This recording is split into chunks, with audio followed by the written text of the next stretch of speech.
சிரித்த நீ சிரித்தால் பாட்டு நெட்டில் போய் பாருங்க. அந்த வேஷம்லாம் இன்னைக்கு பண்ண ஆடே கிடையாது. இப்போ சூர்யா கார்த்தி வந்து நிச்சயமாக என்னோட பிரமாதம் ஆக்ட் பண்ண தெரியும். முருகன் வேஷம் போட முடியாது. முருகன் வேஷம் சிவகுமார் தான் போட முடியும்.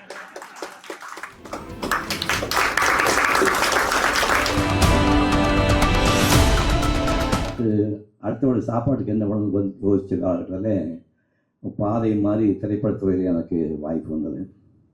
இப்போ திரைப்படத்துறைக்கு போகும்போது எம்ஏ படித்த ப்ரொஃபஸர் போய் கலப்பை பிடிச்சி விழுக முடியுமா?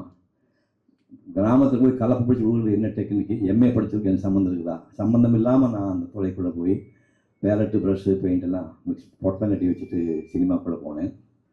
சினிமாக்குள்ளே போனால் எம்ஜிஆர், சிவாஜி உச்சத்தில் இருக்கிறாங்க. அப்போ நான் வந்து புதுமுகம், அதாவது காலேஜ் பையனுக்கான வயசும் இல்லை, அதாவது ஹீரோன்னு சொல்லக்கூடிய வயசு வேணும் இல்லை, ஒரு மேன்லினஸ் வேணும், அதுவும் இல்லை. ஸ்கூல் பையன் தாண்டியாச்சு, நடுவில் டீனேஜ் பையன். அப்போ எப்படி வேஷம் கொடுப்பாங்க?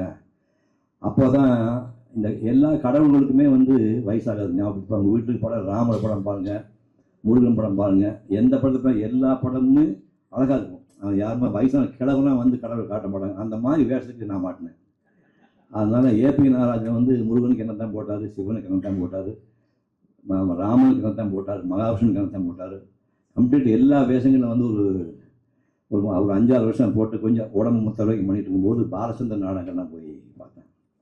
பாலச்சந்திர உச்சத்தில் இருக்கார். அப்போ நாடகங்களில் போய் எதிர்நீச்சல் நாடகத்துக்கு போய் ராஜா நம்ம நாடகத்துக்கு பார்க்கும்போது நாகேஷ் அந்த மாடிப்படி மாதம் கேரக்டர் நடிச்சுப்பார். படத்துக்கு தான் பண்ணார். அந்த நாகேஷ் நடிக்கிறத பார்த்துட்டு வீட்டுக்கு வந்து நைட் கூட போக முடியல. நீ ஒவ்வொரு ஏமாற்றிட்டு இருக்கிற, மூஞ்சி வச்சு ஏமாற்றி, சத்தியம் உருவே மாட்டேன் அப்படின்னு நாடகம் சேரணும்னு முடிவு பண்ணி நானே சொந்த நாடகம் கொடுக்க ஆரம்பித்து 1967 நாடகமாக வச்சு.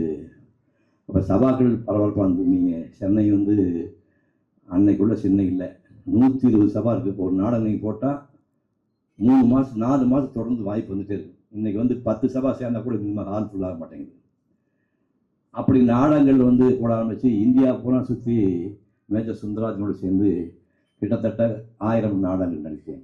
கல்கட்டாவை தவிர பாக்கி தான் உட்காந்து கோமர் சாமிநாதன் அப்பாவி நாடகம் வந்து அவங்க அப்பா எடுத்து கொடுத்தா. டெல்லி மாமியார் 2 நாடகமும் கோமர் சாமிநாதன் பொண்ணு உட்காந்துருக்கு, இந்த பாப்பா உட்காந்துருக்கு.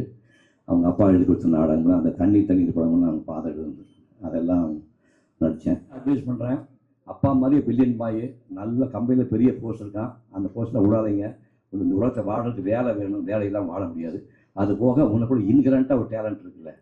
இன்றைக்கி இப்போ நான் நாளைக்காக செத்து போகலாம், அது செத்து போனால் கூட நான் பேசிய உரைகள் இருக்கும், நான் வரைந்த ஓவியங்கள்லாம் இந்த உலக சாகா வர மாட்டேன். நான் அது மாதிரி நீ வந்து இந்த உலகத்துக்கு குடும்பத்தை சம்பாதிச்சுக்க. ஆனால் இந்த நாவல் மாதிரி சமூக பிரச்சனை அடிப்படையாக வைத்து பல நாவல்களை எழுதி சாகா வரம்பட்டவனாக நீ விளங்க வேண்டும் என்று வாழ்க்கை விட வேண்டும்.